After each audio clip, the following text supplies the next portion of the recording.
Hello, how are you? We're starting the broadcast. Let's go with information about what's happening in the world. Are you ready? Yes, of course. Let's go. Well, let's go, because it's really busy. It's really busy. Well, let's start with this image that, according to reports from Russia, a gas station exploded all by itself, just like that. Boom, it suddenly exploded. And while this is becoming more and more common in the narrative over there in Russia, and well, bad things just happen suddenly on their own, automatically, and that's how it's reported, obviously. Well, among the information, this image also stands out. This is Jeffrey Einstein's ex-partner herself. Is he better looking? Yes, that was when he was in high security prison. Now he's in a luxury prison with yoga classes and more. Now he's practically getting massages. The thing is, he's going to testify around Monday, so keep an eye on that because there could obviously be some interesting information coming out. Also, another thing that stands out today is these floods that have been reported in Morocco, where evacuations of 140,000 people have already been reported. These evacuations are happening in a country in North Africa, which is really a desert country. And in the northwest part, they had to evacuate because of the overflow of the Lucas River and the opening of the dam gates, which were saturated. They had to open the gates. And obviously this caused a flood that is rare to see, very rare to see in these regions of the world.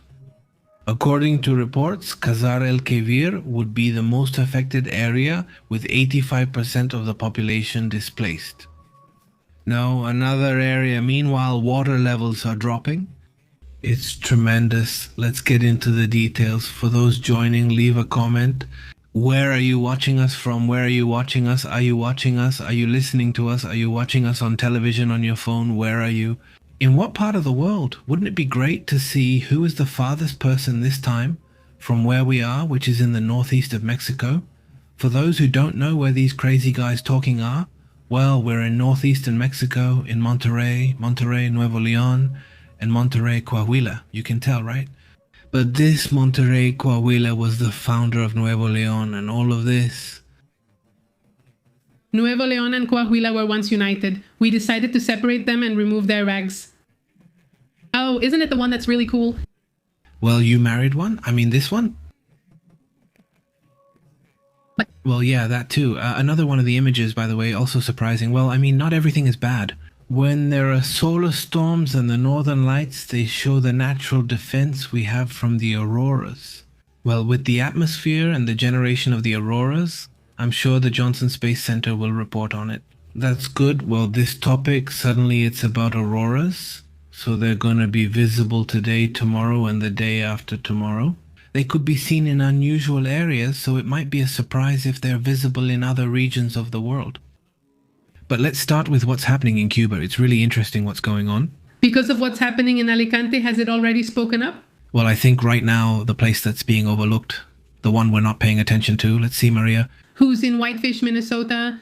Okay, greetings to Minnesota as well. I mean, it's really freezing over there, right? So I can't even complain about the cold here. That's good. Today has been calm. So, what's up? Well, today a spy plane was reported, one of those used for electronic warfare by the United States Air Force. Yes, it was supposedly flying over all of Cuba. I mean, not just a small part, no, it's circling all of Cuba. No, yes. Well, it's circling around.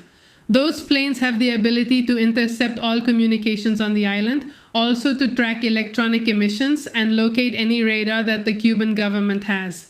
Well, I'm sure they're reporting. Right now, the Cuban government is communicating with smoke signals.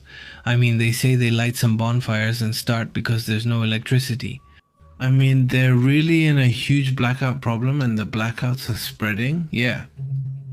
The Cuban government is basically entering a kind of emergency state, a really serious one, because there's no supply. The announcement is made. In fact, today, the same day, ANEL came out to say, well, the conditions, things are really complicated. Exactly. He acknowledged that right now they are facing... To begin with, what's strange is that he went on television to make a national announcement, which I think we've never seen here before from him. He said that obviously the country is in a complex energy situation. He anticipated that difficult times are coming, and he estimated that Venezuelan oil covered in 2025 about 30% of the country's energy needs. And he admitted that 2/3 of the fuel that Cuba needs must be imported, meaning they require those 2/3 to function normally. Since December, the island has not received fuel from abroad and has already stopped energy production based on diesel and fuel oil, which represents 40% of what is needed in Cuba. In this scenario, what Miguel Diaz-Canel says is that they are going to implement something they call the zero option or zero fuel concept, which means they will literally activate survival plans. Are they inspired by some directives from the time of Fidel Castro? Imagine from when there was this special period where the focus was on extreme rationing, as if what Cubans are facing now wasn't already enough. Back then, in those moments when the Soviet Union collapsed, during the special period, because, well, Russia, look, was there just giving oil. In fact, actually, Cuba made a lot of money selling oil, but it was oil given for free by Russia. So the oil given for free by Russia would arrive, and it was enough to even sell it. And Russia's idea was to keep the United States in check, since an ally in this case was Cuba. And well, that's how it was for years until suddenly they said Russia no longer exists. Well, the Soviet Union no longer exists, suddenly. And they stopped sending that. And then they enter the special period, which was really tough. Now they enter what they call the zero fuel scenario. Exactly. Now, what's going to happen is that they're going to focus on food self-sufficiency, the use of animal traction in the fields, the use of charcoal for cooking, and the promotion of non-motorized transportation like bicycles. And well, that's how it was. It's not too late because basically they have about 2 weeks left, more or less. Well, basically they're going back to the era of the previous century. Basically, they're not at that limit. Along those lines, in fact, to the point that the United States just sent them my signal. 6 of humanitarian aid, Donald Trump, well, sends these 6 million for. Among the paradoxes that the United States is experiencing right now, he says, well, here you go. The person who shuts you down actually helps you. Yeah, like everything is fine. Well, basically it's pressure. Is it really political pressure to go against the Cuban regime? And that's basically the move they're making. Yes, and today, did Caroline Levitt respond at the press conference where she was asked about the issue of Cuba, and she said that Havana, the government, should make more cautious statements. Suddenly, it seems like Miguel Diaz-Canel just won't accept reality. They only have these 2 weeks completely surrounded. They still don't want to talk about the issue of the government, and I know that sovereignty is extremely important, but they're already at a ridiculous point, she says, Caroline Levitt says. Since the Cuban government is near collapse, he should be cautious with his statements toward the United States. He speaks with resentment. The Cuban government is on its last legs and the country is near collapse. They should choose their words carefully when addressing the President of the United States. Subtitle by MK. Well, there you have what you're saying, he says. The Cuban government is on its last legs and the country is on the verge of collapse. Among these comments he makes, well, the Cuban government should really measure its words carefully. Basically, that's not part of what the White House spokesperson says. Well, there are several things happening, some very curious things that we'll talk about in Washington. There are several interesting topics, but well, anything else about this?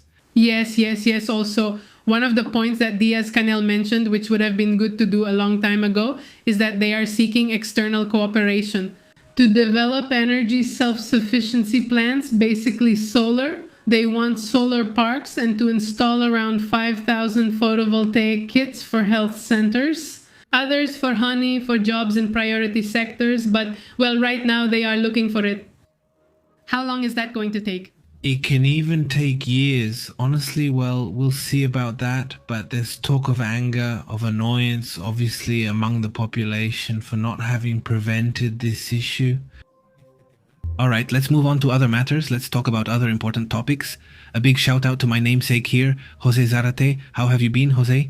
Greetings all the way to California. Greetings. Where else are you joining us from? We've already seen Spain, there's the Dominican Republic, Guillermo Marcela, and honestly, Marcela is in Chile. Maria Bueno, are you close to Albert? Greetings. I think Maldejano is the one watching us from Spain so far. A big greeting to the community watching us over there, he says. Cuba is one of those countries that would survive total collapse, he says. Gerardo, how are you? Greetings to Ercilia Granados High School. How have you been? Greetings from a Guatemalan to California. Very good, awesome. Let's move on to other important matters.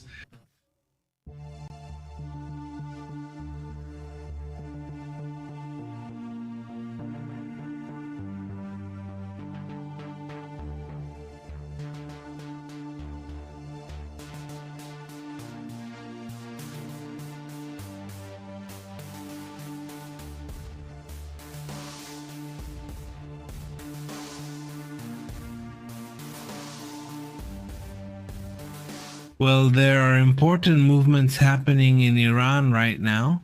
The United States is sending a message, and the message is basically to urgently leave that country. Obviously, this is being asked of citizens who may be from the United States. Still in Iran at this point, no, and they're saying, hey, if you're still in Iran at this point, you need to leave immediately. Something seems to be brewing right now. We'll have to see how the situation develops, not the pizzas. For those who might not know about this situation here, I think most of the community already knows perfectly well. But there's an increase in pizza sales at the Pentagon, so there's that. Through Google, can you find out if there are more pizza orders and more pizza activity at this time or not? An extraordinary spike usually means something's happening, right? But not in the Pentagon. Let's check now. What are they ordering and what does the embassy say? The virtual embassy of the United States in Tehran, because there isn't an embassy. The embassy just issued this notice to citizens in the Islamic Republic that they should prepare to leave the country. Because it says leave now, so the message is to leave now and to have a plan to do so you don't have to depend on help from the United States government. A security alert is the second one this month, or at least this year, because previously, if you remember, they were about to carry out an attack. The same alert was also issued, where they asked that if you couldn't leave the country, you should store food and electricity, and they told you more or less which way to escape. Well, this is the second one. They also asked them to prepare for continuous internet outages and to plan alternative means of communication. Basically, get ready for a possibly chaotic situation, right? Obviously, that's what usually happens when there's a lead up to a conflict. Exactly. Well, right now, in theory, Steve Wyckoff is supposed to be in Oman along with the team. This Abbas al-Garashi is excellent, but not the one speaking directly with Steve Wyckoff, the representative. He handles everything outside Donald Trump's government. And well, in theory, he's in the middle of a conversation right now. But anyway, for some very strange reason, they're being asked to leave the country right now. 2 hours ago, it was already reported that several pizzerias, here we'll show images of each one. This is the Nada Mas pizzeria. There's a very high peak around 7, much higher than normal, let's say, for a Thursday, right? This happened at Domino's Pizza at 7 o'clock p.m. And then there's also Nightwack River. I'm not sure what that is, but another pizzeria, Papa John's Pizza, says it has a spike too. Right there at the Pentagon, no, at 7 at Pizzato Pizza, there's also another spike, right? Also very unusual. All these pizzerias are near the Pentagon. It says several pizzerias near the Pentagon report above average traffic. Notice how suddenly something so reliable. This one it's not one of the four we saw in this. It's not here. It's actually maybe even below average. What is true is that the diet, well, it seems like it never really happened in January and February. No, I mean, last month was just full of non-stop pizza. No, you didn't stick to the diet, especially not in February or January. If you failed in January, didn't it already get out of hand then? Last year? It doesn't matter to you, but well, that's how things are. Roble. Greetings, Roble. How are you? How are things over there? Now we're all here, keeping an eye on you and the community living in Cuba. Please update us on the situation. What plans are those? International news right now is about Cuba, and everyone is going back there. Hello, Tujeres. How are you? Who else? Amanda? Very well. What do you think? What do you think about the topic? We won't have a topic for tomorrow. Well, I think that's enough. But anyway, what else is happening with the Iran thing? Anything else? No, nothing else. Well, it's just an alert, literally an alert from the United States. We should remember that today, besides this meeting, well, they're already at the Oman right now. Also, earlier there was a missile launch by Iran. These are also some of the contradictions between the two countries, but especially Iran. They're experts at sending 2 or 3 different messages in the same day. That thing, because, I mean, they show off, they display a missile that's the most powerful one they have. As far as we know, and well, that's one thing, I mean, just displaying it, and especially since it's a solid fuel missile, they're very quick to get ready to launch. So if it's already deployed, well, that's a maximum alert situation. That's why if you start reading things and you see, okay, there's a deployment in the afternoon, and at the embassy they say get out immediately, right? Tomorrow they're expected to talk. In just a few hours. Well, in a few hours, since it's already Friday for them, right? In a few hours they'll talk. Supposedly, well, everything points to a repeat of what happened on June 12 when they were supposed to talk, and that's exactly when the explosions and attacks started. So, well, it seems like everything is pointing toward that conflict, right? Honestly. I mean, no, I wouldn't be surprised if they shake hands, say everything's settled, and that's it. Honestly, I don't think so, especially because there's another factor, which is the Epstein factor. I mean, something different is needed for the Trump narrative, and for the White House, something else is required. Because the pressure is at its highest, we're going to see everything that's happening in that case because the pressure is at its highest. There are already congressmen who are basically calling for Trump to step down. I mean, that's how things are now. They're already saying this openly. And another thing, going back quickly to Cuba, right now the sale of gasoline to civilians has just been suspended. Also, the regime has announced it at the provincial level. They're not announcing it nationally, they're just now announcing it at the provincial level. To avoid triggering national protest, they will enforce license plate checks for all cars on the street. Well, look, there it is. I mean, it's already being restricted. We're seeing some images that are starting to circulate according to reports from these recent moments. Over there in Cuba, it says, "Hello, how are you, Marcos?" "Hello, very good," says Amanda. And does Trump's wife say anything? But what will Amanda say if I'm involved too? Yeah, man, look, there are some images where the faces are covered and it's suspected that one of them is hers. With other people, obviously not with Trump, but with other people. There's a whole investigation going on right now, and the Prime Minister of Poland reported it today, saying this man has ties to Russia. I mean, this is a man, an individual who came. Well, did you know his grandfather is Russian? I mean, also, yes, the grandfather. So there's already a whole line of connections with Russia and also a bit with Israel. By the way, we'll talk about that in a moment because there are a lot of really shocking facts. But this seems to have been something big, something that has been going on for the last few decades. Yes, it's a long-standing topic.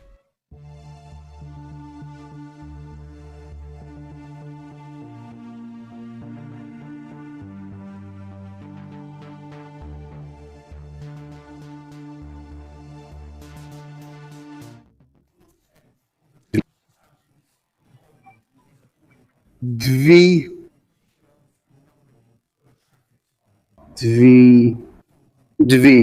The Polish government asks regarding England if Einstein could have spied for Vladimir Putin. That's what they claim.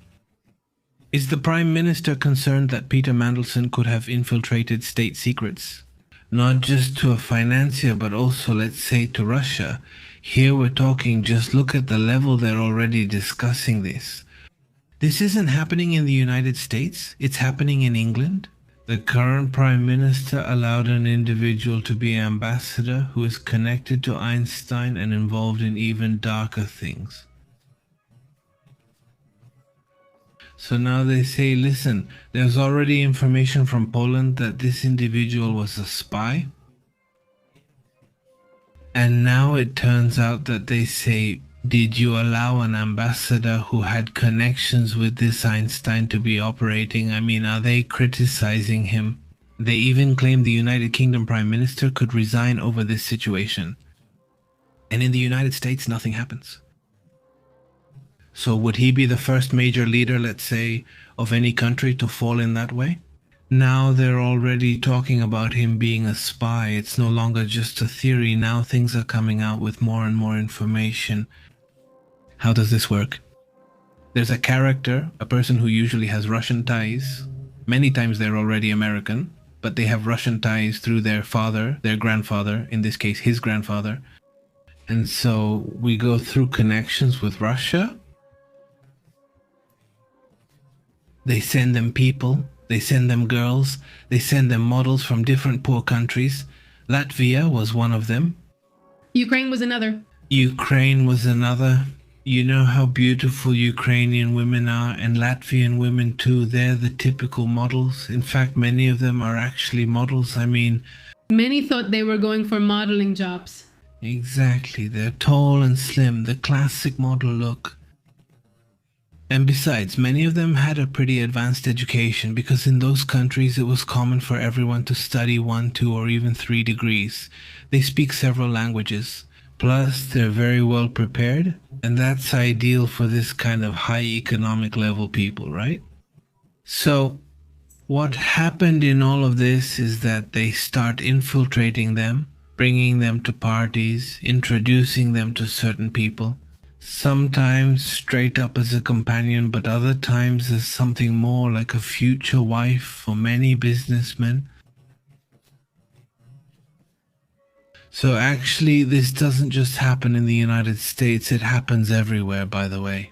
I mean, even here, there's a lot of that going on, especially in certain states. Some networks actually recruit people. Girls from Russia are brought here and married off, and suddenly, for example, in Yucatan, you see young girls, young boys. Maybe there's a kid from the Manya with blue eyes, a Manya kid, you know? I mean, yeah, because he has a lot of money, a lot of cash, so basically he buys the wife, basically, right? This occurs in many regions worldwide, but especially here. They go to an even more advanced level because here they infiltrate them, place them, hunt them, and then later they collect. How do they collect? With information, how do they collect? Well, by giving them data, by putting pressure. You know what? Well, I mean, here you and I have a child, and well, do whatever you want, but will you do this for me? Well, the famous case of the Mexican scientist, who is a scientist, not even someone like you would say very involved in politics, who got caught up over there in Russia. They caught Chava, who had children while married in Mexico. They threatened him, if you don't give us the information, your wife and daughters won't leave. And well, what does he do? I think he's from Oaxaca, a scientist from Oaxaca. So he's working in the United States, and they ask him on his first mission. They catch him because they're not spies, they're not prepared for that, they're scientists. So they tell him, you have to go to this place and take pictures of this car, of an automobile. And the car belonged to the FBI, so the FBI agent saw him and said, why are you taking pictures? They arrest him and discover that he was a spy for Russia and how they were pressuring him. But the case of this Mexican is common. That's exactly why. How did he do it? He just let the blonde lead him, right? So she won him over. The wife is probably even really beautiful, but he let himself be led astray. So in this case, well, it's a type of action that's very similar, just that it goes to an even higher level of craziness, because there we're talking about abuse, about very young people, and about very strange things that happened there. That went beyond just matching people up, let's say, but went to other levels of craziness, I mean, obviously, I can't even write that here, period. It's that simple, right? But at least it's starting to be noticed. For example, this representative, Robert Garcia, is starting to speak out, and he says the following. Let's listen to a bit of what he says. Released 1% of the files, 1% of the files. According to the representative, Garcia claims Donald Trump is leading a cover-up of the Einstein files, calling it shameful, illegal, and unconstitutional. They claim that so far only 1% of the documents has been revealed.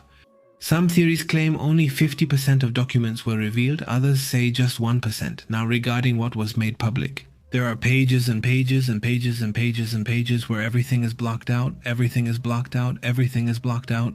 I mean, it's not that they block out a word or two little words, but they block out entire pages and pages and pages. What is this? Well, what is this about? But that's what Robert Garcia says, but well, it has to be here. Here we have the Republican Representative Thomas Macy, who has also been another person who has been very tough on this issue. Yes, yes. Don't let the Senate block this bill. And if they do, if they're part of that, Well, basically what he's asking is that they don't ruin a project that's about releasing all the information, he says, if you're part of the cover-up. Anyone who went to the island should be behind bars, even the billionaires. Said by a Republican, anyone who went to the island.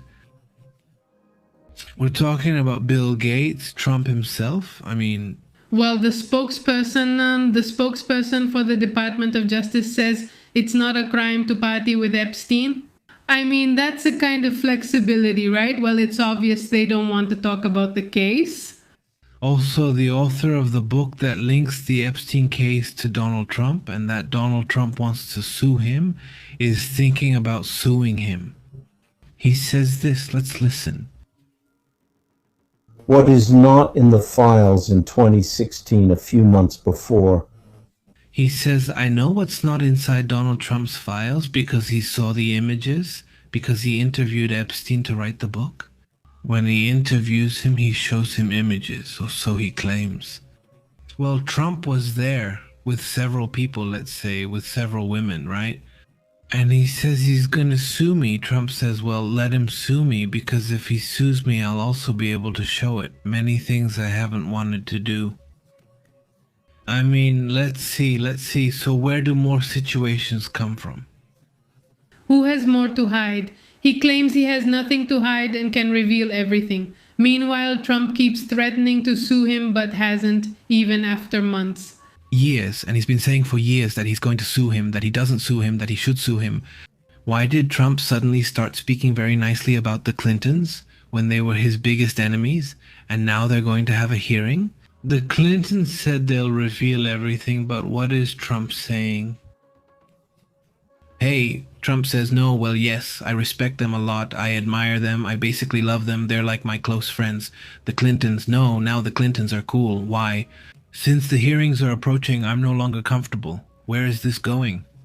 According to reports, Bill Clinton plans to tell Congress what he knows about Trump and Einstein and what could lead to an impeachment.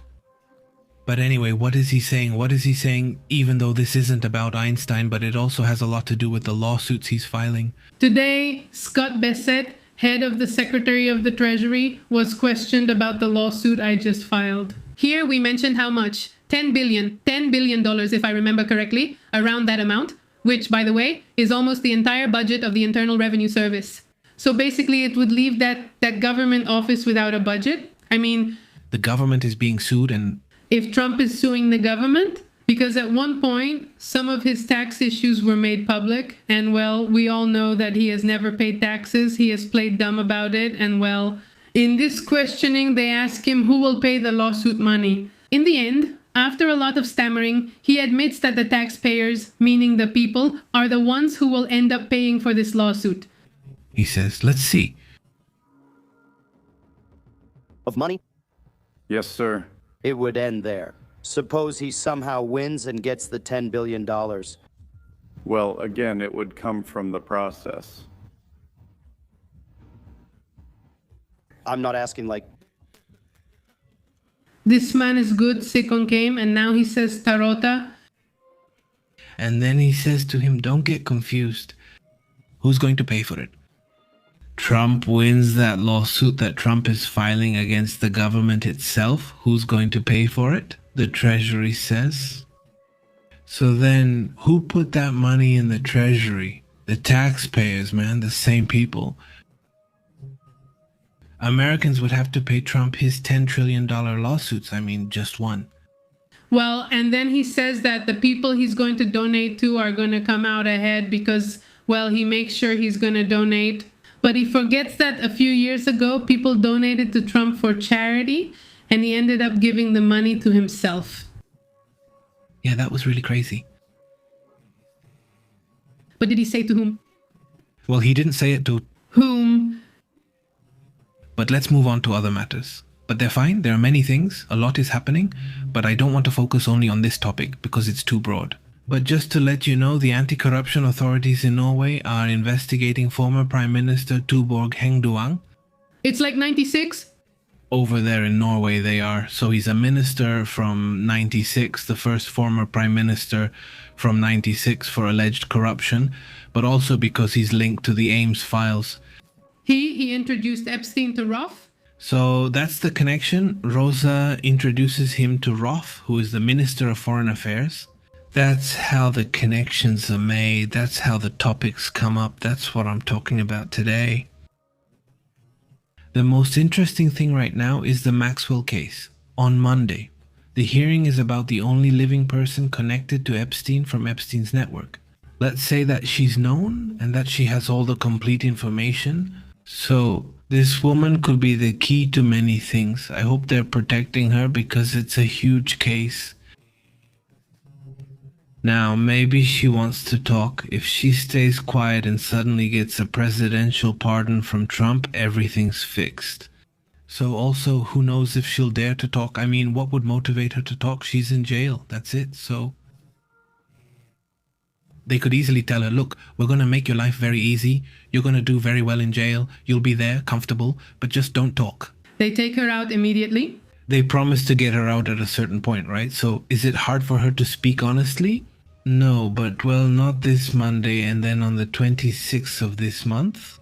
The 26th is the Clintons' turn. By the way, Hillary Clinton, I think you mentioned this, said, well, let them televise it. Yes, she wants it televised exactly.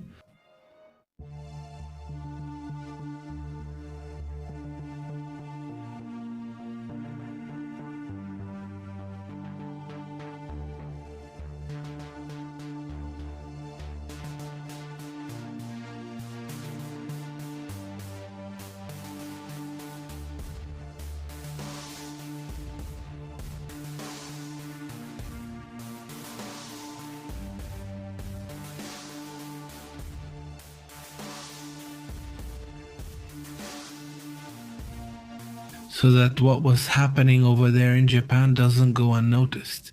Japan is the 4th or 5th country with the most snow in the world. I mean, where the most snow falls worldwide.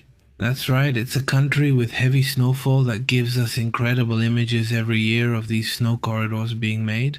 Yes, but this time, even though it's usually extraordinary, it went beyond what's normal. The heavy snowfalls in Nihon have left, just look, 35 people dead and nearly 400 injured. Well, it's been a tremendous situation. The government of Nihon published images showing people going to the mountains where many elderly people live. Yes, and they went, and you could see in the image just snow, and they were going with a map saying, there's a house here, but the house was underneath. No, like people realize... The poli aren't traffic agents. You see them dig people out, reach a window, knock, ask, are you okay? Then move on to the next one and keep searching. They keep checking? They keep checking to see if they're alive. Oh, that's crazy. I mean... It's literally under snow, you know, and well, check this out. I mean, the image here, I mean, the people up there on the roof, look at how small the people are, look at where the snow is. Come on, the snow is falling in sections, not the roof. But you say it's impressive how it's about shoulder height, the snow that's on the roof. Yes. Yes, normally what fell in 1 or 2 days, right? So, well, Japanese authorities have already confirmed at least 35 people. We might have to update this tomorrow because this is the update they released on Wednesday. And I couldn't update it today, but tomorrow we'll update it again. But yesterday we didn't get to talk about it, right? Honestly, it's really surprising and shocking, but that's how it is. When you start putting together all these news stories about what's happening in Morocco, what's happening in Japan, you start to see that the weather patterns are really intense. Yes, and what the United States is facing this weekend too, the possibility that this polar vortex could break apart. Then if they start coming together there? I'm not going to discuss if the list is coming or which areas are affected. No, this isn't a channel about Japan. It just caught my attention and I wanted to mention it. If there's obviously an avalanche risk alert, avalanches are going to happen, and surely measures are already being taken. Floods are also expected, not because of rain, but because when the snow starts to melt, there's so much of it that floods will happen. Just like what has happened in Siberia over the last 3 or 4 years, basically for the last 3 or 4 years, it's almost become routine. They know there will be floods in Siberia because the snow melts very quickly. Before, the process of melting from winter to spring used to take weeks and weeks. The water would slowly drain and be absorbed into the ground. Now it's very abrupt. I mean, winter ends, the heat starts, and it melts everything so quickly that it floods and the ground can't absorb that much water. So the water level starts to rise, but it's really strange because you think it's not raining, but the water level is going up, and on top of that, it's icy water, not just regular water. We'll need to adapt to these things. Big greetings to Karan, by the way. Cheers, bro. Cheers, bro. Thanks a lot, and a hug to you too. The point is that the person farthest away today is in Alicante, Spain. So far, no one farther has shown up. But also, greetings to Oscar all the way in Nicaragua. Greetings to Isa Ibarra. How have you been? Are you in Oregon? So, well, to everyone in the community watching us from different parts of the world, thank you very much. And the robot that I'm going to make, right? They have so many robots that I think they'll have to create robots like that. Yes, robots like that. Very good. Sorry, yes, there is. Do you remember that I showed one? There's a tiny one that takes you out? Yes, but this is different. Poor robot. Will it quit on the first try just because of snow? Yes, they need something big, says Freddy. Here in Utah, there was no snow at all, and it's worrying, since snow is what supplies us with water in the state, says Freddy. Phew. Hey, cheers, Freddy. Since we're discussing the United States and major snowstorms, they didn't hit Utah. In Mississippi, there are still areas where the power hasn't come back. They've been without electricity for 2 weeks. About 25,000 people are still without power because of the snowstorms that happened 2 weeks ago. Do you remember what this was? What's it called? North Dakota? Let me see if I remember who else it was. Well, Mississippi. In fact, here's the list. What you're saying, just seeing it live. These are, let's say, the areas with power outages. Right now, they're not very big outages, but it's interesting that the first place is Mississippi. What did you say? Right now, it's Mississippi? Mississippi, okay, it's still there. You said 25,000 people, well, customers, sorry, but it's actually 19,000. They haven't fixed it yet. Most are still without power. Out of 1.4 million in the state, 19,000 remain without electricity. No, for now I'm saying it's not. It's not that many either, but it does get your attention. After so many weeks, you said it's already been 2 weeks, right? 2 weeks without electricity. And for example, families who have a generator have to spend about $400 to keep it running. Only a few hours for the basics. And well, it's something really expensive. Imagine $400 every day and it's still cold. So is it still cold? Is it better now? Greetings to Spain, Fernando. You know, I think the ones who are the farthest away right now are in Spain, aren't they? Marcia Alexander eventually arrives in Taiwan and beats everyone, but she hasn't shown up yet, right? Edgar says, greetings from Mars, but he already won. Edgar already won. Edgar is watching us from Mars. So, well, that's it. I don't think anyone from Hort's Cloud will show up later. No, really. It sounds good or bad, this thing about Hort's Cloud? It honestly sounds like a double meaning, but that's what it's called. What can I do? Greetings to Jalala. How are you, Jalala? Greetings, Jalala. Thank you for that. I deserved what came to me. To whom? Did this happen to Ricardo Rodriguez? Very good. And for Ricardo Rodriguez gets it. Here's the mic. We'll have two soon. We're saving up for the second because we don't want just any mic. So we want a mic that lasts, that really lasts. And well, we don't want just one, we want two. Since this one is retiring, let's raffle it off to cover the cost of 2 mics, right? Ah. Well, it's not a bad idea. It's not a bad idea, you know, he says. Cecilia, how have you been? Greetings. Well, they talk about the collapse of Cuba, but the United States is the same, he says. Cecilia? No, I'm not cool, Cecilia Bueno. Not like that. There are levels, but not like that. Yes, there are problems. Cecilia means there are problems, yes. Of course, like every country. She's right, but not every country is the same. The United States has very serious problems like blackouts and economic crises. I mean, there is a situation obviously not comparable, of course, with Cuba, not at all, but let's say that every country has its own challenges. Currently, the main challenge in the United States is polarization, not the economy. Yes, there are inflation issues, but it's not a serious problem. In fact, what we see has been concerning in terms of the economy, but not a crisis. I mean, up to now, that's not where the crisis is. And as I said today, it's clear. But in that sense, well, at that point, at least there's a crisis of conscience. Something like that, right? And yes, there is a crisis of polarization, of disunity, of lack of unity. And that's what politicians live off of. Certain politicians like Trump, I mean, that's what gives them energy. Basically, they seem like vampires, right? Every day he invents something. Today, for example, he claimed you can't be both a Christian and a Democrat. He said, no, you can't have faith and be a Democrat. Well, they yelled at him. I mean, they said things to him because there's all kinds of people.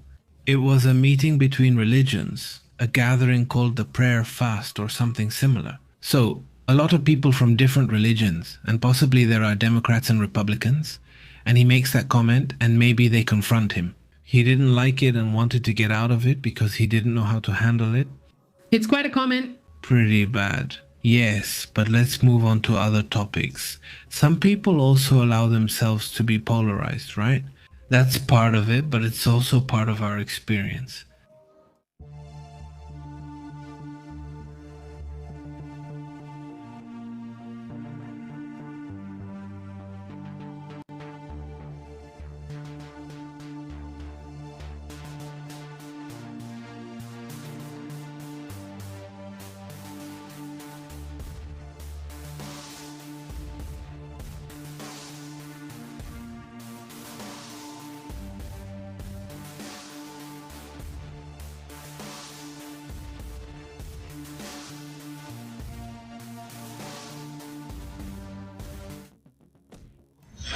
Well, that explosion happened. It happened in Khan Yunis, according to reports.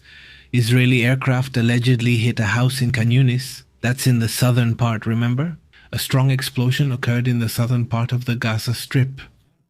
Are they shooting for some reason? We'll wait for more information, but the conflict is already openly happening again. I don't know.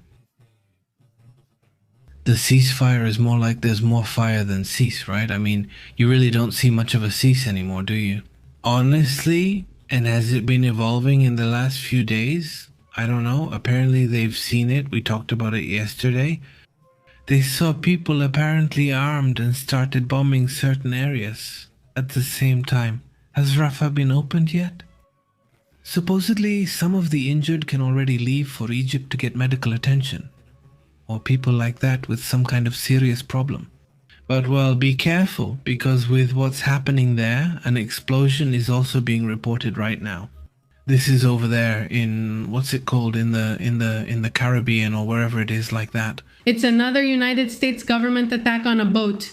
I think this time it's in the Pacific because, well, you know that these attacks we've seen in the Caribbean also happen on the other side. Because of this attempt supposedly to have, well, what's it called? The drugs, right? The drugs that enter the United States. It would be good to see the image of this, well, to look at it. This view is, and also this is an earthquake that had been reported in D, and we're going back to the image. But an earthquake of 6.1 is reported, actually the smallest one, which ended up being 0.8. And now we're going to the earthquake. It's better to use Lagom to see the maps and look at everything in more detail, more calmly. No, but anyway, the image is already there, and it's the image if it's said that it's from the Pacific. Eastern Pacific. Eastern Pacific. Here's another one of these boats that surprises me. First of all, they keep trying to leave this way. Maybe they thought, well, now you can leave by boat. It's over. It's all fixed because they already took Maduro away, right? I mean, obviously not, right? I mean, that would be a problem. It's from the Eastern Pacific, not Venezuela. No, but it's not an issue with Venezuela. It's a matter of the whole area in which, in theory, well, the idea is to go after these boats without actually seeking the source, right? It would be easy to identify where it comes from and pinpoint the problem. Let's go to the financial networks and see where it is. Ultimately, this is a business. If it ceases to be one, the problem disappears. But, well, they don't go to A, where these kinds of operations are really fueled, right? And, well, again, not another one. I don't even know how many boats anymore. It's not a ridiculous amount. I honestly lost count how many boats have they taken, but, well, that's also part of what's happening. By the way, before we get to the earthquake topic, can you see it? You rarely see them. Let's go to the footage. You rarely see them. This one who's wearing a suit in this car, it's kind of blue. Yeah, it's blue. I mean, it's the same one. Abbas Sargachi, do you remember the Prime Minister, the Minister of Foreign Affairs? Yes, from Iran, right? Let's look at this image. Let's check over there. Abbas Sargachi. Abbas Sargachi. By the way, the nuclear talks between the United States and Iran are going to start at 10 a.m. local time. But now it's the image, right? I mean, we're seeing the foreign minister among high-ranking officials. They will arrive in Oman tonight. I mean, that's in Oman, so yes. It's Oman. It's always in Oman? No, I mean, these images, they're in Oman. Okay. Right now. No wonder I thought it was strange. Look, first of all, they're shameless, honestly, these people. I mean, for them to be out there smiling and posing, they've got a lot to hide. They've got a lot to answer for. I mean, honestly, what they did in their country is enough for them to be in mourning for the rest of their lives, right? For everything they've caused. I mean, we're talking about tens of thousands of... But let's stick to the most solid conservative numbers. 6,000 civilians who have lost their lives. Because these sons of you-know-what ordered it. I mean, they ordered to attack them, to eliminate them. And well, I haven't even wanted to talk about that topic anymore. But the images that are coming out now, because there's internet and more images are coming out every day, but it's already a topic that I just can't. I mean, there are these vehicles like snowplows, yeah, but they're police vehicles, right? So they go to the protests and they just run people over, just running people over. I mean, so they save bullets, right?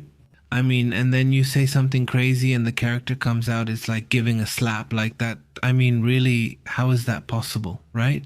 How can these people be so carefree? No shame, just comfortable and relaxed. That's how they live. How do they even sleep? Is it really that level of zero conscience like psychopaths? Honestly, no. So, well, they go to this negotiation, right? I hope you don't get caught up in everything that's happening in the world. It's really tough what's going on. And well, you said there's something good. The nuclear talks between the United States and Iran will begin at 10 a.m. This will be the first meeting between both countries after 9 months out of 49 months. Well, I don't know, but it seems to me that they're going to wipe the smile off this guy's face soon. I think so. I think they're going to wipe it off, but we'll see what happens. We'll see what happens. At the end of the day, these are crazy regimes, right? So what else is happening out there? By the way, watch out for the position of Oman, Qatar. I mean, all these countries, right? I mean, they're pretty tricky too, aren't they? I mean, they've been getting involved in geopolitics more and more, really intensely, more and more. And you see how it even seems like a competition to see which country is having the most influence internationally. And that's no small thing. I mean, what they influence in the end is what moves things in this area here. I mean, yeah, if we had to measure the world's energy, right, because, well, it's through oil. Still, for the most part, no. I mean, 20% of that energy comes from here, 20%. So if this area or lab suddenly shuts down, I mean, unless you're a country, maybe you're self-sufficient. But that would be exceptional, but there would be a huge collapse, there would be a lot of problems. That's why these countries are becoming more interconnected around the world? No, because, well, this is what really matters from an energy point of view, not what moves the planet. So that's the issue. Let's move on to the earthquake. The images aren't very interesting, but let's continue.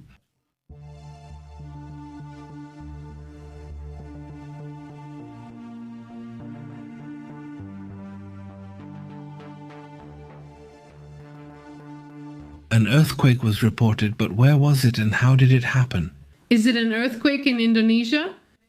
The area is called the South of Java. That's good today. Did you talk about Java? By the way, because of the floods, yes, well, it's a strong earthquake. It's felt in Java, and it also reaches Bali. For now, well, at least. 7 people were reported injured a few minutes ago with home damage and minor aftershocks.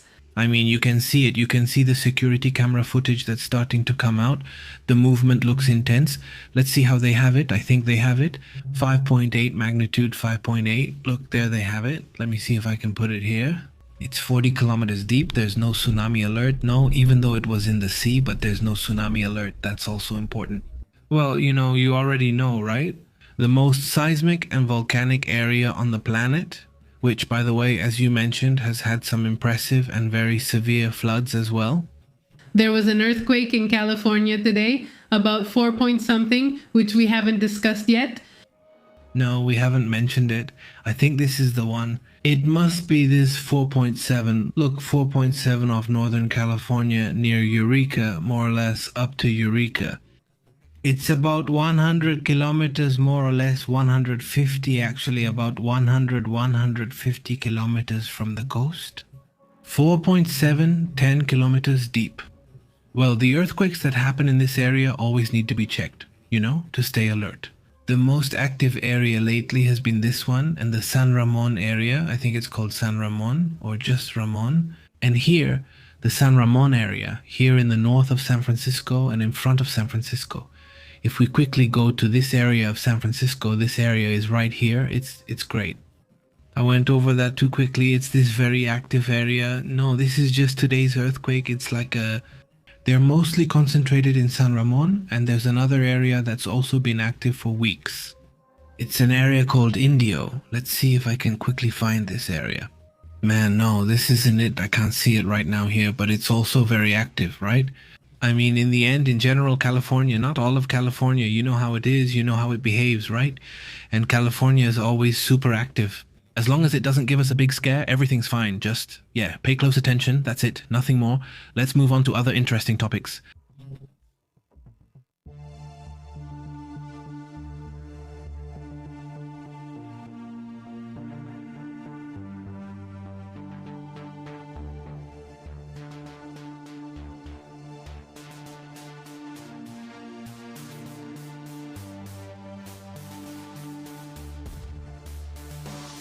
All right, there's the alert, just like we talked about at the beginning, right?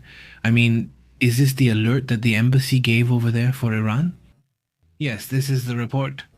The virtual embassy of Iran? Exactly, the virtual embassy of Iran. Well, it urgently asks, well, for United States citizens to pay attention.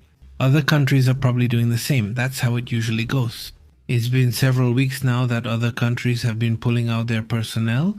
Even Russia itself has also been evacuating family members and people. Non-essential, the same thing. Americans have also been very active in that regard, right? And well, that's how it is. That's the situation. We'll be looking into this later on. By the way, today the Olympics started, right? Today the Winter Olympics started over there in Italy.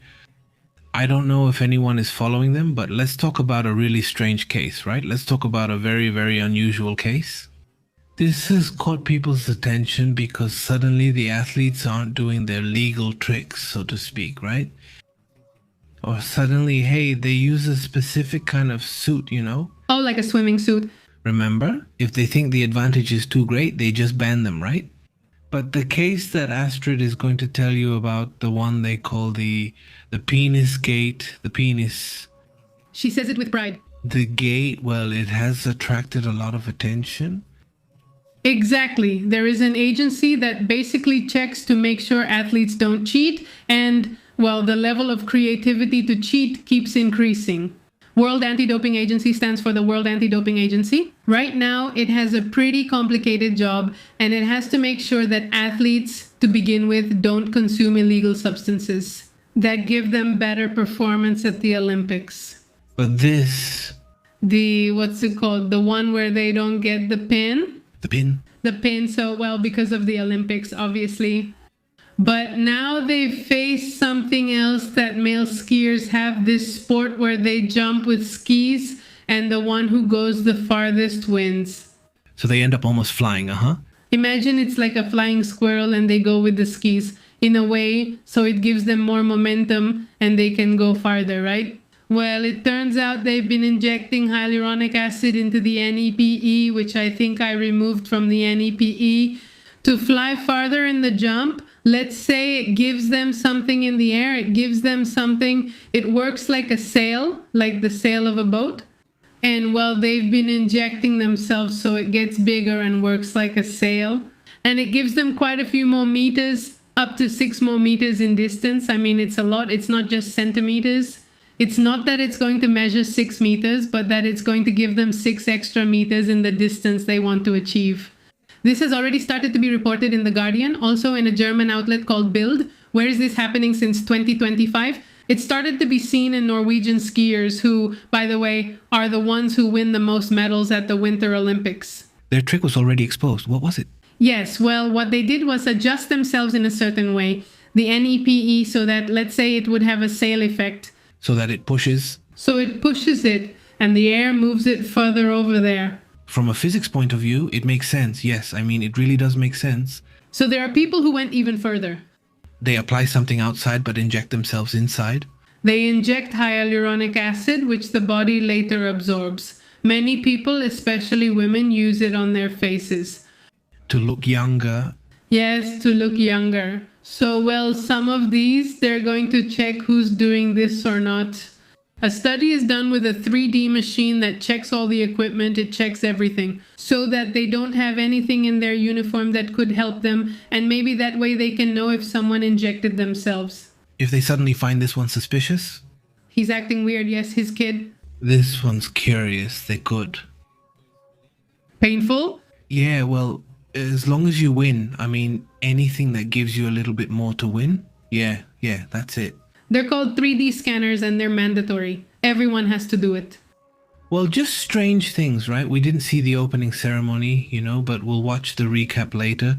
We didn't see the opening. I don't know if anyone here saw it. Let it be clear. We're asking here as a community, by the way, for those who are just joining us, tell us where you are, where you're located, what state you're in, what city, etc. That was the exercise, right? We used to do it before, all of us friends. We should do it, even occasionally. Greetings, this is Tapatia. So who discovered it? How did you find out? That's the question. What made you realize that? That's the real question that should be asked. Currently, the most suspicious are the Norway and Germany teams. Still, the rumor has likely spread and many are probably doing it to have equal conditions. It's tomorrow, I don't know. Well, tomorrow is the opening, but for Italy, right now, well, I just saw a news report that they already lit the cauldron. I mean, right now, already in Italy. But which is the real opening? I don't care. I mean, the great-grandmother. Which is the opening? No. No, which one is it? Let me see if it already happened, because I understood that it already did. No. Let's see. Meanwhile, let's address other important matters.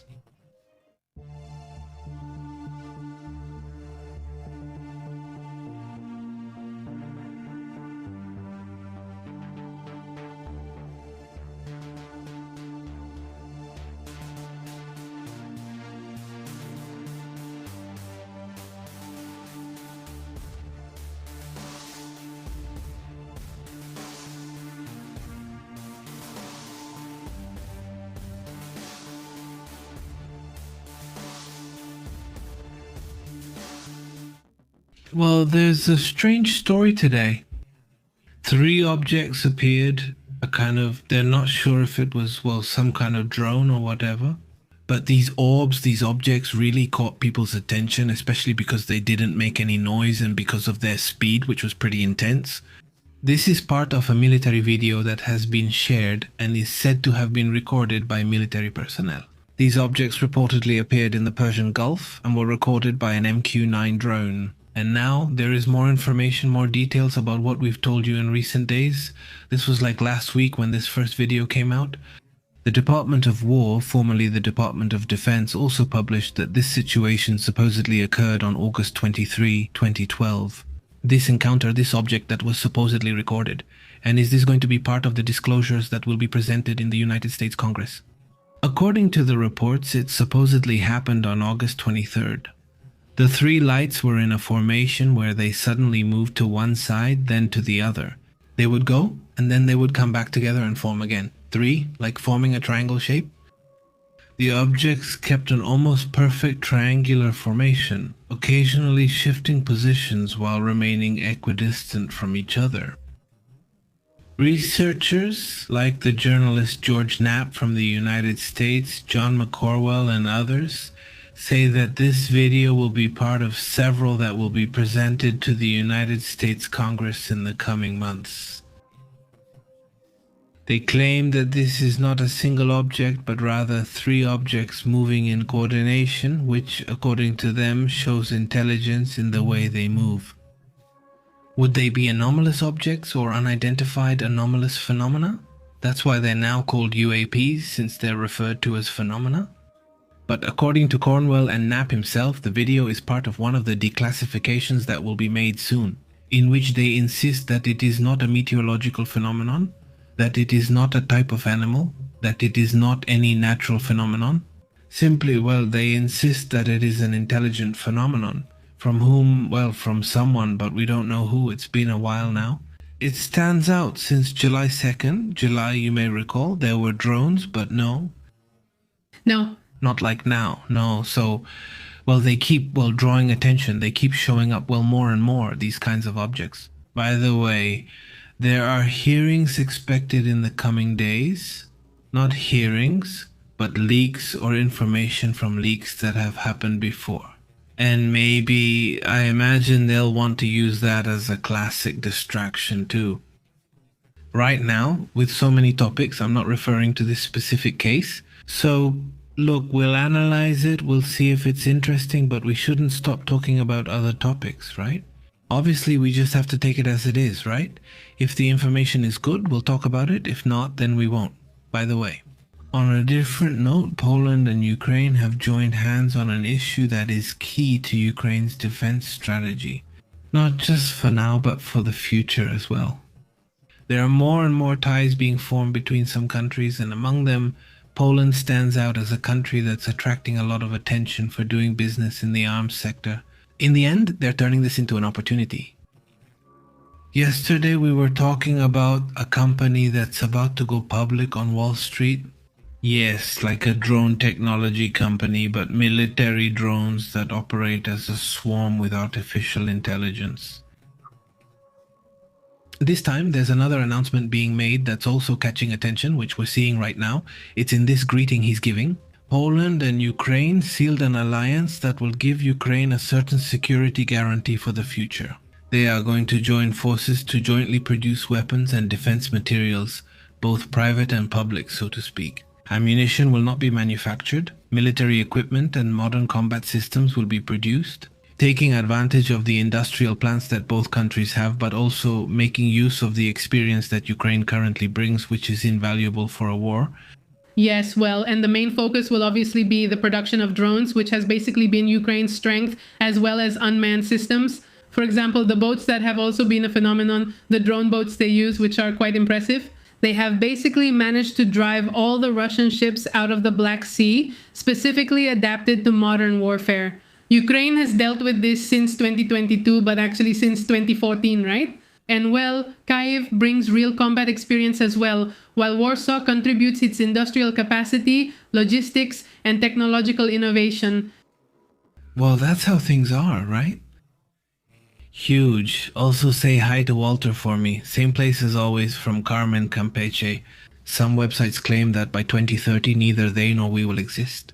Neither Tabasco nor my family and I, because of the water. I mean, the levels are expected to rise or something. Well, will it be Walter? Really that much? Yeah, how have you been, Walter? Best wishes to you and your family. Just imagine, wouldn't this 67 be really intense? How have you been? 67 as well? Greetings. What do you think, Walter? By the way, what's happening in Campeche against the deputies? Until then, there's no chaos between the state government and the deputies. Situations like that are very intense. Let's see if we talk about it tomorrow with Jerez on the live stream, okay? Greetings. How have you been, Papita? Says Papita from the officials. Funny how this nonsense appears right when tensions are highest. It reminds me of Mexican politics under Carlos Salinas de Gortari. He says, well, look, there it is. Well, it's just a comment, right? The way the chupacabras looks. The chupacabra doesn't show up. How have you been? Carlos Martinez as well. Greetings, says Benedicto. Drones and all the technological weapon systems of today, says Benedicto. Hello, Benito. How have you been? Good. Greetings also to Las Vegas, Nevada. Lords, how are you? Very good. Let's move on to other important matters as well. We have more images, yes. We have images right now from Cuba. Well, two quite interesting images. The famous pot banging protests are already happening right now in Havana. Let's take a look at this. This is it. Well, today several Cuban citizens were putting up United States flags in the main neighborhoods of Havana. Yes, I already saw it. That's on Cubane, according to what Cubane News published. Here's another flag over there. Yes, it's the same one. It's the same one. It's the same one. Although it's good, well, obviously eye-catching, not really strange, obviously, to see something like this right now. And let's see if this is it. Let's see. Let's listen.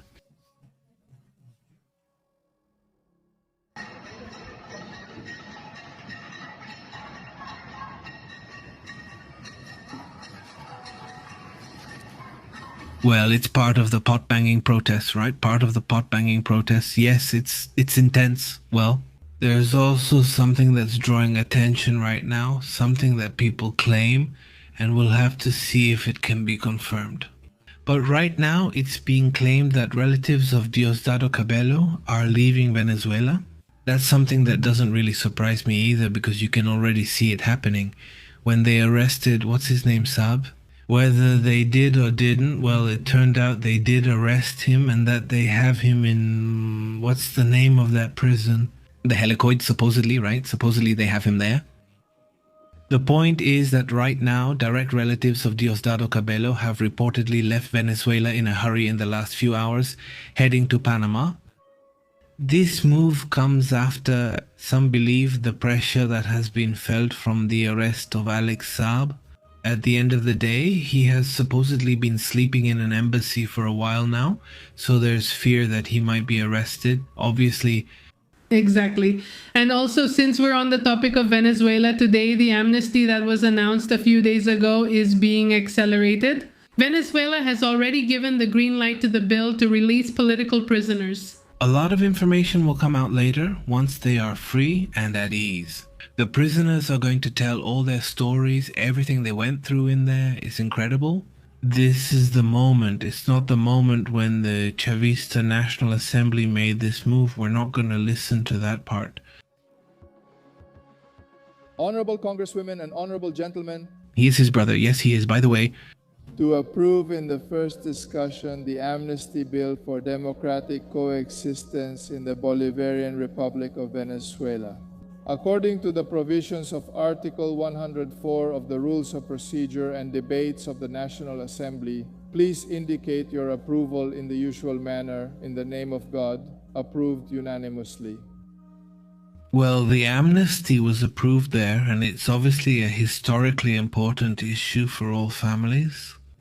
Today we show how political prisoners are released. They're treated like kidnappers. Well, maybe they are, right? But you say, the comment said, they took them away like a kidnapping and they bring them back like a kidnapping. A plain white van with tinted windows arrives, they open the door, take him out and quickly disappear. That's how it was. That's how a government handed over, released a political prisoner. You really think it's crazy, right? And how do these kinds of things work? But look, they catch the families. Obviously, they're really happy that he was released there. Some of them had been there for 4 years. I mean, people who had been there for a long time. I mean, who don't have, oh, well, since Maria Corina left, since she left for the world, right? They've been there for much longer. Yes. Yes. Well, that's how things are over there. So let's go to the comments.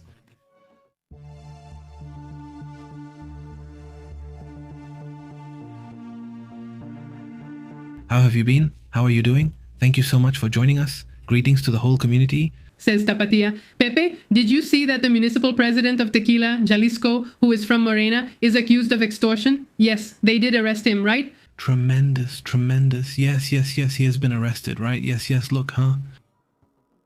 Well, it doesn't matter which party they're from as long as they're arrested, right? Whether it's Morena, the Institutional Revolutionary Party, or the National Action Party. If they're doing wrong and extorting people, especially their own citizens, just imagine that.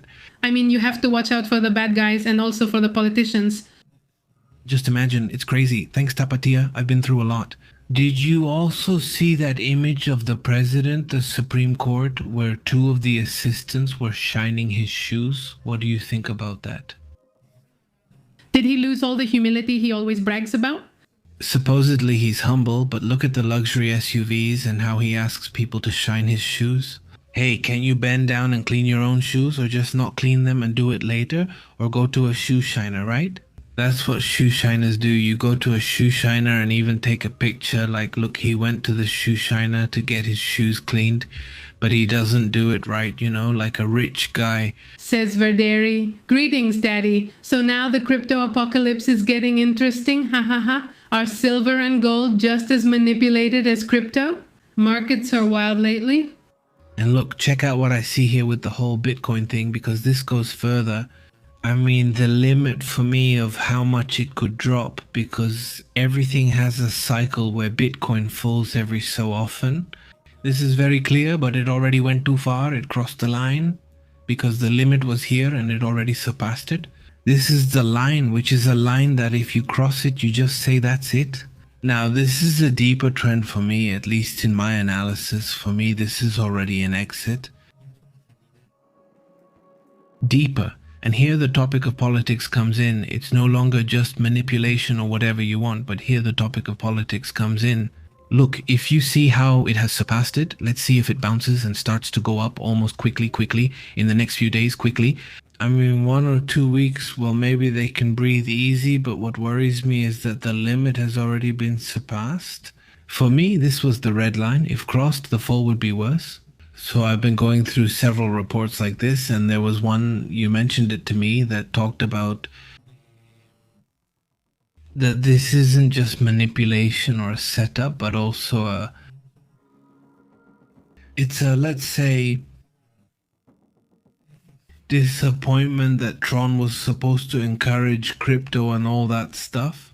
And what they report, aside from what you're telling me, what various crypto specialized media outlets report, they say it's been about 6 months now that investment funds have been selling, not everything, but they've been selling part of their crypto holdings. There is some distrust now, not toward crypto itself, but in how Trump has managed things and the ongoing manipulations. They've been phasing it out gradually. Yes, in crypto, that's why the price can't rise. It hit a peak, started dropping, and now isn't selling anymore. Yes, there are also positive news, right? In crypto, the positive news comes in dribs and drabs, and the negative news is a bit stronger. I mean, there are, well, maybe, like those crypto winters they talk about that can last for months, right? And well, it could be, we'll see. And many people take it as a buying opportunity too. So, well, everyone should analyze it for themselves. Look, it says, the golden nugget, it says, Guadalajara right now is a stronghold of organized crime. It's incredible and sad, especially because it's my hometown. And says Christy, comment, my mom, who also lives in Guadalajara, gets calls from extortionists every day. She's kind of learned some phrases in German and answers them like that, and then they just hang up, ha ha ha. Well, right now there are images of people in Tequila celebrating in the streets because they already arrested the mayor. Do you remember that it also happened here with this guy? A series of situations in San Pedro Garza Garcia that were warned about right here, in Nuevo Leon, I mean, Código Magenta was, I think, the first to release this information about this mayor, who, by the way, is very well liked. By the way, is this the mayor who died of cancer, Mauricio Fernandez? But there were people around him, people close to him, who were collecting protection money. Yes. Like, I mean, that's what they were saying, you know, at the taco stands, like, hey, so-and-so from such and such town is coming here and they're coming to collect. You mean an extra tax on top of the regular one, like a security tax? And then suddenly if someone said something or reported it, they would turn up dead. I mean, it's a really worrying situation. and then things calmed down, and apparently this stopped happening. Apparently this stopped being seen, but yeah, it had started to happen. We have noticed and we have received a lot of information from other states where this is really out of control, really widespread. And besides, it's often handled by the municipalities. So it's not even like they're trying to hide it anymore. It's more like, I mean, the municipality handles the legal side, and at the same time, they also... So they don't have to spend on extra offices. Imagine Pepe Gires, but he says, Pepe, I'll send you a tweet that the president posted in the court of the accordion, says Gires. What? What does it say? I sent you a tweet? I'm reading it. I have it. Look, Here it goes. This is this Wawilar. Ortiz, right? This is the one that... They're cleaning his shoes. They're cleaning his shoes, and it says the following. This is a long message, but let's read a part. An incident this morning has become known with messages unrelated to reality. My colleague, the social communication director, spilled coffee and cream, and we didn't notice it splashed on my shoe. When she saw it, she tried to fix it. I was surprised when this started spreading, and I appreciate Amanda Perez's gesture. When I realized, I asked her to stop. Still, I apologize and reaffirm my respect. That's the comment she made, right? It's good to have both sides. Thanks for sharing. He says if Benedicto says if it's from him, let's see if it's from him, right? Pepe, about the shoes, oh, that he would have cleaned them himself. Or if nothing fell on him. Wait, I'll clean it myself. Especially because it could be, I mean, you're a public figure, buddy, so you have to, really take care of all these kinds of things, because at the end of the day, they're very important. And the videos are there, and it's not just one person, there are two people cleaning him, and it takes a while for him to get cleaned up. It's not like if maybe it happens to one person and you say, no, don't worry, it's fine, it's nothing. But no, there are two people and they're right there. I see him talking, I see him acting like it's normal. If it were me, I would have run away. He's so happy. It's like it's something normal, like it's every day. They're happy in tequila, and he used the Tequila Museum as his office. That's crazy, right? Little Kings? Just like little kings. Verdery says Bitcoin could drop to 30 or 40,000, but it always recovers. Down 70% declared dead, then everyone wants it again. Good point. Says Griselda, I just agree with you. Freedom for the officer now, she says. Now I remembered the case where he went to see his girlfriend. Greetings to Maria Gonzalez. How are you, Maria Gonzalez? Greetings, very good. Everything can depend on the blackout schedule. About the flags, it's that someone asks if the thing with the flags really happened. Well, it's a flag. It says there were several flags, but they only show one photo, even though there were apparently more. Greetings to Griselda, Maria Gonzalez, Tapatea Plus, Pepita de Oro Official, obviously to Roble, and Adilson. Jerez is here again joining us, and Daiso too. Some experts say that many Bitcoin investors are highly leveraged, and as debt costs are rising, they're closing positions for themselves. It also happens, yes, it happens a lot, that they fall, and when they drop more, they fall even further because many funds and people are leveraged, which is common. So while they get out in the end, either they leave or they're forced out.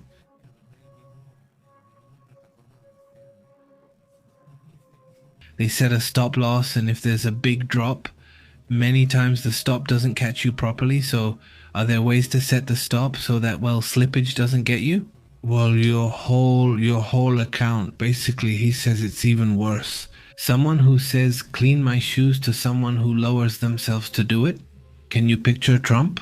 I picture Trump with European leaders, he says. Greetings, 67, very good greetings, says Maria Gonzalez. She asks how you are and pours the coffee.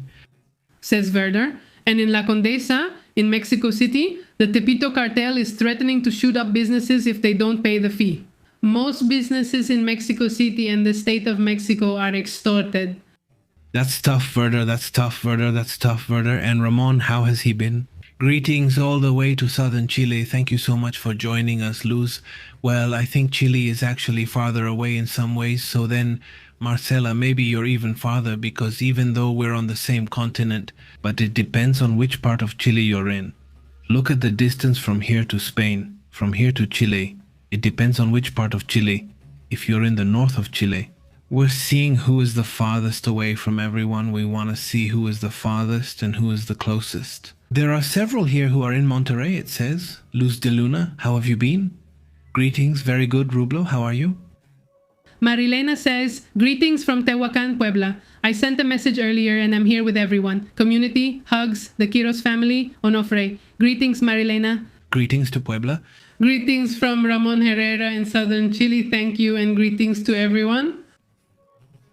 If he's in the south of Chile, well, there really is a lot there. Greetings to Luz de Luna, who tells us, I never write, but I watch you every day. Greetings from Luna. Thank you so much for commenting. Greetings to Rublox as well. How are you? Torion says hello and greetings to Roble as well. Maria Gonzalez is here, watching us from Hermosillo, the capital of Sonora. How are you? Greetings as well.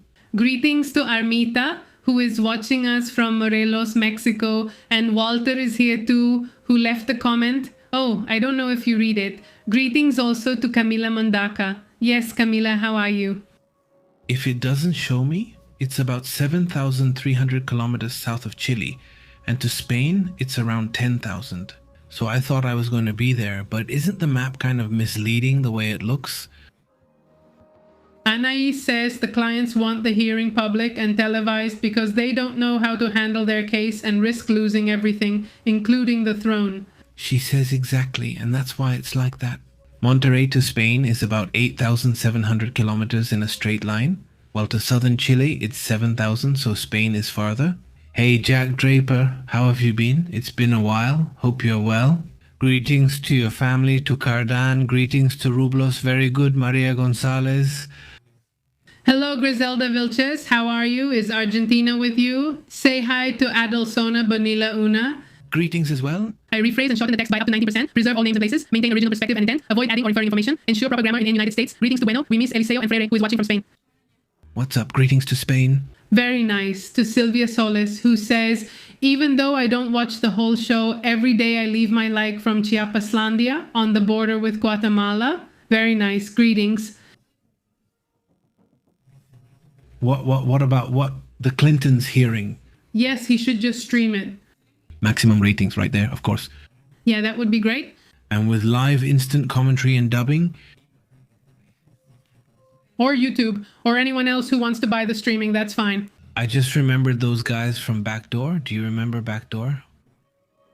I love it when they do, what's it called? Like comedy with nonsense, with absurdities. Suddenly, but at the same time, everything is kind of serious, or you see everything and it's serious, right? So it's like a couple, right? And they're talking. And then suddenly the man speaks, right? And says, hello, good morning, my love. But it sounds like, hello, good morning, my love, like that. He speaks normally, then asks his wife, are they dubbing you? She replies, of course not, damn it, and that's all. And then she starts to say a bad word, I don't know. She didn't say it, like gosh darn or something. I ran into it. But it was really good. I had already seen it, but it was really good. I remembered it. Like that, imagine it translated with an anime voice to Bill Clinton and even Hillary. Yeah. Yeah. An audience with anime voices would be awesome. And she ran out of notes. He says they're going to negotiate with the Clintons. He says maybe, but well, that's how it's going to be. In fact, it's already very obvious, I mean extremely obvious, that Trump right away started to go after Clinton. I really like them. They're great people. She's very intelligent and I get along with him. I get along with him very well. He's a buddy. And they ask, why? What is it that you like about Clinton? And you know what he says? He says, yes, he says it. He's said it several times. He said it like 4 or 5 times, right? In the NBC interview, they immediately asked him, wait, what does he like? Wait, let's see. He says he understands me. Everything revolves around him. We have similar tastes, so more things can happen. I mean, but yeah, that's how it is.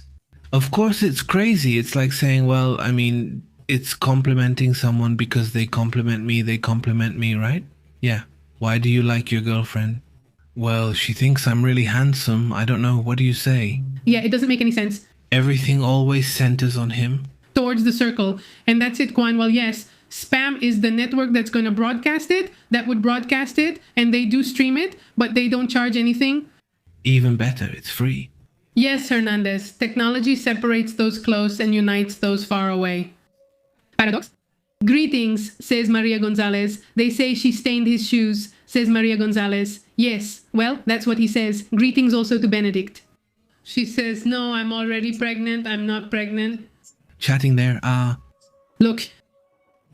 hello, what else is out there? Greetings also to... Oh, I got cut off. Greetings to Dion. How are you? Greetings, Dion. Very good information that you provide. You practically connect us with the whole world. Thank you very much. Thank you very, very much. Greetings. Greetings, Maria Gonzalez. Greetings, Maria. How have you been? Says Gabriel, down with the dictatorship. Greetings, Gabriel. How have you been? Says, haha. What I like about Clinton is that he really made good use of the office or the district, he says. Greetings, greetings. I don't think he stays overnight. Greetings, greetings as well, she says. What about Lewinsky? No, well, she already did a podcast and stuff. I don't know. She did things. I mean, she's in communications. I mean, yes, everything. Yes, public, yes. Yes, she says it's been complicated and people always blame her for everything. But in the end, there were two people involved, right? It wasn't just her. She wasn't married or the president. The one more responsible and adult was him, right? Yes. There were two cars, but yes, she was the intern, right? And the boss, no. No, because he's more than a manager. He's the president of the United States. Exactly, yes, exactly. And besides, this happened at a very... I mean, when all that happened, it was a very different time. In how those cases were handled back then, basically, it was almost like they were promoted, you know what I mean? Or it was just very different from how everything is seen now. Yeah, I know Billy wore the blue dress and red high heels just like in the painting, right? Look, my opinion about the two of them is that I think they have an open marriage. I really believe that. I think Hillary said, dude, do whatever you want. Just make sure it doesn't happen again or get publicized. He was always surrounded by pretty girls. Always. Plus he was famous and known as somewhat of a womanizer. But in her case, it was like she said, as long as you let me do politics, because I feel like she likes politics more than he does. Yeah. She's also more charismatic than him. He's more charismatic, yeah, but she's more political, right? I mean, remember when he was Secretary of State, everyone avoided him. I mean... She was something else. And if it was for her own convenience, but she was very smart, obviously, right? I mean, yeah. Says Gerardo. Her value skyrocketed, says Gerardo, that with her dress... Greetings. Greetings, very good. This one says, where is it? No, what now? Do you think it will happen on Monday? Do you think something will happen with this one, more dumb? I mean, because I say he has the information. I mean, yeah, I guess it's very difficult. Who's going to protect her? Suppose she agreed. What would you negotiate to make her reveal all the information? Gerardo says it'll be tough. Do what you want, just come home to sleep and keep up appearances. Yes, God, like many so-called marriages. And in that kind of yes. More in that kind of like little world where, well, they have to have the image of a stable, happy couple, right? I'm not saying for sure, but it's probably a lot like that. Yeah, for sure. He says this, greetings, Cardan. How are you? You're already in Florida, right? Greetings, Cardan in Miami, says Norma. How have you been? Awesome, Francisco Arce. What's up, Adilson? Who else is here that we haven't talked to? We've all talked, I think, right? The inauguration. Yes, I made a mistake. It's tomorrow afternoon, around noon. We'll watch a little bit because we'll have to go. Well, yeah, Yeah. Marie Carey is going to sing, Andrea Bocelli, Laura Panuzzini Lang, who is a Chinese pianist, Cecilia Bartolini, who is an Italian mezzo-soprano, and Gali, a rapper from Milan. So, well, it's going to be very varied. I think here I have the, let's see. Oh, it says there who's going to close. Who's going to close? It says Bad Bunny will close. He can't make it at 1 on Friday, 6 p.m. If you want to watch him, well, he'll be here on YouTube, on Claro Sports. Yes, they always air the Olympics on multiple channels. So it's good, Dad, because you can watch skiing on one channel, skating on another, and so on. I don't know what, so, well, they're going to show the whole opening ceremony. He says, greetings, Norma. Greetings, Santos Chavez. Thank you very much. Thank you. Greetings, Santos. How have you been? Very good, says Patry. Good night. Greetings from Patry. Greetings. Very good, says Mercedes. I fell asleep for a while. Greetings, Mercedes.